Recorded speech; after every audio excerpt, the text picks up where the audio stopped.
안녕하세요, 리베알입니다. 이번 영상은 앵커 포지셔닝에 대해서 한번 알아보려고 합니다. 앵커라는 함수를 한번 알아볼 텐데요. 앵커라는 함수가 상당히 어색하실 거예요. 전 이 스펙을 종종 쓰곤 했었는데 사실 호환성이 좀 떨어지다 보니까 대체 수단으로 자바스크립트를 좀 사용해야 되는 경향이 좀 있습니다. 하지만 최근에 브라우저 테스트를 하면서 앵커 포지셔닝이 이제는 모든 브라우저가 지원이 된다는 것을 확인하게 되었고, 이렇게 영상을 한번 찍어서 여러분에게 안내를 해드리려고 합니다. 앵커 포지셔닝은요, 팝 오버와 관련이 있고요. 정확하게 얘기하면 탑 레이어 또는 부모 자식 관계에 있는 돔의 형태가 아니라 전혀 다른 관계에 있는 돔을 한 곳에 포지셔닝을 할 때 사용하게 됩니다. 제가 예제를 하나 준비를 했는데요. 현재 최근 오픈된 사이트 중에 하나고, 이렇게 셀렉트 박스처럼 접힌 펼침이 되는 UI 형태도 있을 거고요. 그리고 지금 보신 것처럼 이렇게 특정 버튼을 클릭을 하면 이렇게 리스팅 되는 것을 만들어야 될 때가 있어요. 그럴 때는 렐러티브를 전체에 감싸고, 그리고 앱솔루트를 따로 두어서 자식으로 두던 해서 이렇게 구조를 만들었었는데, 이것을 이젠 하지 않고 다른 방식으로도 충분히 사용이 가능하게 되었습니다. 자, 그러면 우선은 과거에 어떻게 만들었는지 한번 보고 이제 앞으로 어떻게 만들면 되는지를 한번 안내를 해드리겠습니다. 우선 HTML 하나 만들어 볼게요. 과거 같았으면 예를 들어 셀렉트 박스를 예로 들리죠. 셀렉트라는 클래스를 만들었을 거고요. 버튼을 만들었을 거고, 그의 URLI로 버튼을 생성했었을 거예요. 물론 이 방식이 틀린 것은 아닙니다. 셀렉트 박스만 두고 보면요. 자, 이 상태에서 CSS를 하나 만들어 보겠습니다. 앵커라는 CSS를 하나 만들고요. 파일을 좀 생성을 할게요. 그리고 서버를 실행을 시켜서 한번 미리 보기를 좀 하겠습니다. 자, 이 상태로 나오게 될 텐데, 제가 전체 초기화를 간단하게 좀 하겠습니다. 클래스 셀렉트에 UL은 디스플레이 넌 상태가 되고요. 그리고 포지션 렐러티브가 되고, 만약에 셀렉트에 호버를 했을 경우에 UL은 디스플레이 블럭으로 가고 싶은 거죠.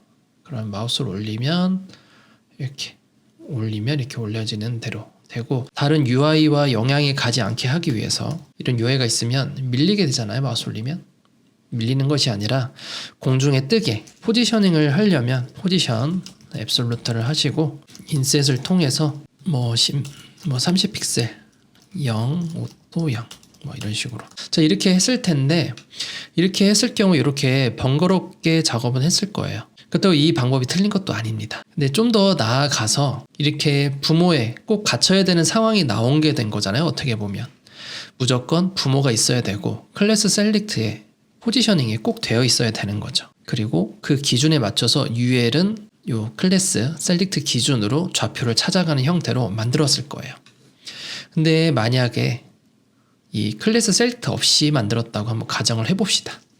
자, 그럼 이곳에다가 버튼 하나 또 만들어서 셀렉트 버튼이라고 하나 만들어 볼게요. 여기도 선택하세요 2번이라고 하고요. 그리고 이곳에다가 다시 URLI를 만들어서요. 그리고 선택 2-1 이렇게 만들어서 해보겠습니다. 클래스를 따로 줘서 셀렉트 리스트라고 하겠습니다. 자, 이 상태로 우리가 작업한다고 하면 어떻게 포지셔닝을 하실 것 같나요? 좌표를 잡기 위해서 이 버튼이라는 오프셋 값을 가지고, 그리고 UL의 그 오프셋 값에 대한 좌표를 이곳으로 연결해서 자바스크립트로 만들었을 거예요. 하지만 이렇게 있는 구조에서 우리가 만들기가 이제 가능해졌습니다. CSS만으로요. 그게 바로 앵커라는 함수입니다. 우선 앵커라는 함수의 구조를 좀 설명을 좀 하겠습니다. 우선 셀렉트 버튼을 한번 선택을 해볼게요. 클래스 셀렉트 버튼. 이 곤에는 앵커 네임이라는 것을 입력을 꼭 해줘야 됩니다. 앵커 네임은요, 내가 원하는 기준을 만들어줍니다. 앵커의 기준을 만들어 놓은 것이 앵커 네임이에요. 그럼 이 앵커 네임은 기준은 바로 버튼 기준이죠. 버튼 기준으로 밑변에 리스트를 보여줘야 되는 거잖아요. 그래서 이곳에다가 네이밍을 하는데, 네이밍은 반드시 변수처럼 써야 됩니다. CSS 변수처럼 대시 2번 해야 되고요. select라는 변수명을 쓰겠습니다. 이 변수명은 장명이지만 앞에 반드시 대시 2번을 작성해 주셔야 돼요. 자, 그 다음에는 포지션을 사용할 텐데요. select list라는 클래스에다가 포지션 앱솔루트를 주고요. 그 다음에 좌표를 찾아갑니다. 자, 이번에는 인셋이 아니라 여러분들이 알기 편하게 left라는 속성을 가지고 좌표를 해볼게요. left 값은 현재 이 버튼의 좌측편 기준으로 붙어 있어야 되는 거죠. 그러면 그 기준을 하기 위해서 바로 anchor라는 함수를 사용하게 됩니다. anchor라는 함수에서 총 2개 값이 들어가게 되는데요. anchor 이름과 위치 값이 들어가게 됩니다. anchor 이름이라고 하면 대상, 요 anchor name을 얘기하는 거고요. 이 버튼 기준으로 할 거니까요. 이 버튼 기준에 어느 위치에 할 건지, 현재는 left라고 했죠. left라고 했으면 현재 이 리스트의 좌측변을 기준으로 anchor, 즉 select의 위치 기준으로 left에 있겠다. 그러면 left에서 left니까 왼변이 맞을 거예요. 만약에 이곳을 right로 하게 되면요, 오른변 기준으로 나의 왼변이 움직이게 됩니다. 자, 그럼 이렇게 만들 수 있는 거죠.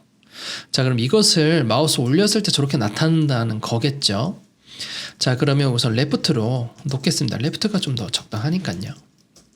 자, 다음에는 탑을 놓을게요. 탑도 마찬가지로 앵커를 놓게 되는데요. 셀렉트 기준으로 어느 곳에 와야 될까요? 이 버튼의 밑변을 향해서 있어야겠죠.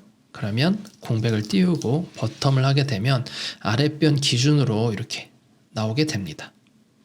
탑으로 한번 바꿔볼까요? 탑으로 바꾸게 되면 바로 윗변에서 윗변이 같이 부딪히게 됩니다. 결국 이전에 했던 제가 번복했던 작업 인셋을 이용해서 첫 번째 값이 탑 값이죠. 탑 값을 이 버튼의 크기만큼 이 버튼의 크기를 재서 똑같이 만들어줘야 되는 번거로움이 있다라고 하면 앵커를 이용하게 되면 그럴 이유가 없는 거죠. 자, 그럼 이것을 디스플레이 넘블록으로 한번 바꿔볼게요. 자, 호버 했을 때 그러면 기본이 디스플레이 넌이 되겠죠. 그리고 호버했다는 건 버튼이 호버했을 경우니까요. 버튼이 호버한다면 인접 형제에 있는 현재는 인접 형제이기 때문에 클래스 셀렉트 리스트는 디스플레이 블럭이 됩니다. 자, 그럼 마우스를 올리면 이렇게 나오게 되는 것이죠. 여기서 문제점이 있죠. 마우스 올리고 내리면 사라집니다. 왜냐하면 기준이 이 셀렉트 버튼의 기준이기 때문이죠. 그래서 이것을 해결하기 위해서 이 방식이 아니라 해즈로 참조를 좀 해야 됩니다. 좀 많이 돌아가긴 하는데요. 우선은 앵커를 집중하기 위해서 이 구조를 만들다 보니까 조금 낯선 환경을 만들어 버렸습니다. 자, 이것을 자르기를 하고요. 해즈를 참조하기 위해서 바디의 해즈를 참조를 하겠습니다. 그리고 바디에서 헤드를 참조하는데 셀렉트 박스를 관찰할 거예요. 셀렉트 버튼을 관찰을 하는데 여기에 만약에 호버가 됐을 경우에 셀렉트 리스트에 반응을 일으키는 거죠. 바로 디스플레이 블럭을 말이죠. 자, 그럼 다시 한번 볼까요? 마우스 올리면 이렇게 되는 걸로 볼 수가 있죠. 근데 내릴 때 안 되니까 자기 자신한테 올릴 때도 해결을 해야겠죠. 마우스를 올리거나 얘한테 마우스 올리거나 클래스 셀렉트한테도 마우스를 올리면 본인한테 바로 보여지게 하는 것이죠. 자, 다시 한번 보면 올리면 이쪽도 다시 이렇게 만들어줄 수 있죠. 근데 이 방법은 좋지 않습니다. 참고로 이 영상에서 하고자 하는 얘기는 앵커 네임과 앵커 함수의 연결 방식 그리고 어떻게 작동하는지를 보여주기 위함을 안내해드리기 위해서 그런 거예요. 그래서 앵커가 정말 효자 노릇을 많이 하고 있거든요. 특히나 지금 이런 셀렉트 같은 경우에는 조금 그렇긴 하지만 이젠 팝 오버를 가지고 한번 해보도록 하겠습니다. 셀렉트 같은 경우에는 우리가 기본적으로 이렇게 마크업을 했지만 팝 오버 같은 경우에는 탑 레이어라는 성격이 있기 때문에 탑 레이어를 자유자재로 이제 제어를 할 수가 있습니다. 자, 그럼 팝 오버를 하나 더 만들어 보도록 할게요. 버튼을 하나 더 생성을 하겠습니다. 툴팁이라고 할게요. 툴팁. 그리고 팝 오버를 생성하는데 팝 오버 타겟을 하나 만들겠습니다. 그리고 팝 오버라는 아이디를 관찰을 할 거고요. div에 팝 오버라는 속성을 하나 주고요. 아이디를 팝 오버라고 하겠습니다. 그럼 팝 오버와 팝 오버 타겟이 연결돼서 이쪽을 열어주겠죠. 그래서 툴팁입니다 라고 만들어 주겠습니다. 그렇게 되면 클릭을 하면 이렇게 툴팁이 열리게 되는데 이 위치를 나는 툴팁 밑에 넣고 싶은 거예요. 자, 그러면 그 방식을 쓰기 위해서 앵커를 사용하면 되고요. 앵커를 한번 쓰도록 하겠습니다. 자, 그러면 기준을 우선 만들어야 되잖아요. 우선 클래스를 하나 주겠습니다. 클래스를 좀 popover 버튼이라고 하고요. 클래스를 popover라고 하겠습니다. 클래스 popover 버튼에 앵커 네임을 주고요. 앵커 네임을 popover라고 하겠습니다. 자, 그리고 이 기준으로 저 popover를 따라가게 될 텐데요. 그 전에 popover 한번 구조를 한번 볼까요? 개발자 도구를 한번 열어서 보게 되면 현재 popover는 좀 독특한 구조를 가지고 있습니다. 아까 잠깐 언급했던 탑 레이어 개념이 되는데요. 자, popover를 열게 되면 마크업은 여기 있는 것 같지만 사실 이 탑 레이어 부분에 있습니다. 탑 레이어. 이 부분에서 마크업이 생성이 되는 거거든요. 코딩은 이곳에 하더라도 팝업이 열리는 순간 뒤에 탑 레이어라고 써 있죠. 탑 레이어가 바로 활성화가 되면서 리액트의 포털처럼 마크업 이 바깥쪽에 바로 렌더링이 되는 특징을 가지고 있어요. 그래서 아무리 부모 자식 간에 놓더라도 이 팝오버는 무조건 탑 레이어로 가기 때문에 이 마크업을 따를 수가 없거든요. 그래서 렐러티브의 상속을 먹지 않습니다. 부모가 아니기 때문에. 그래서 이 부분을 해결하기 위해서 앵커를 쓰면 정말 좋거든요. 자, 그러면 이것을 팝오버 클래스를 가지고 앵커를 한번 가지고 가겠습니다. 이 팝오버는 기본적으로 포지션이 가지고 있습니다. 그래서 인셋으로 한번 이번에 해볼까요? 앵커를 가져가는데요. 이름은 팝오버를 가져갈 거고 밑에 띄울 거기 때문에 버텀 기준으로 탑 값을 가져갈 겁니다. 그리고 오른쪽은 오토로 가고요. 아래도 오토로 가고 좌측 변으로 갈 거기 때문에 좌측 변에서 붙을 거예요. 팝오버에서 레프트로 붙게 해서 왼쪽 아래에 렌더링이 될 수 있도록 만들어 줄게요. 자, 지금 벌써 보였죠? 클릭하고 밑으로 내려오고 이렇게 될 수 있는 거죠. 난 위로 올리고 싶다. 그러면 탑 값을 버텀 값으로 바꿔야겠죠. 자, 이 값은 주석제를 하고요. 인셋을 다시 정의를 하고요. 버텀을 기준으로 툴팁을 위에서 두고 싶을 때 오토하고 앵커를 여기에 두면 되겠죠. 버텀 기준으로 버텀으로 가면 되니까요. 탑으로 가게 됩니다.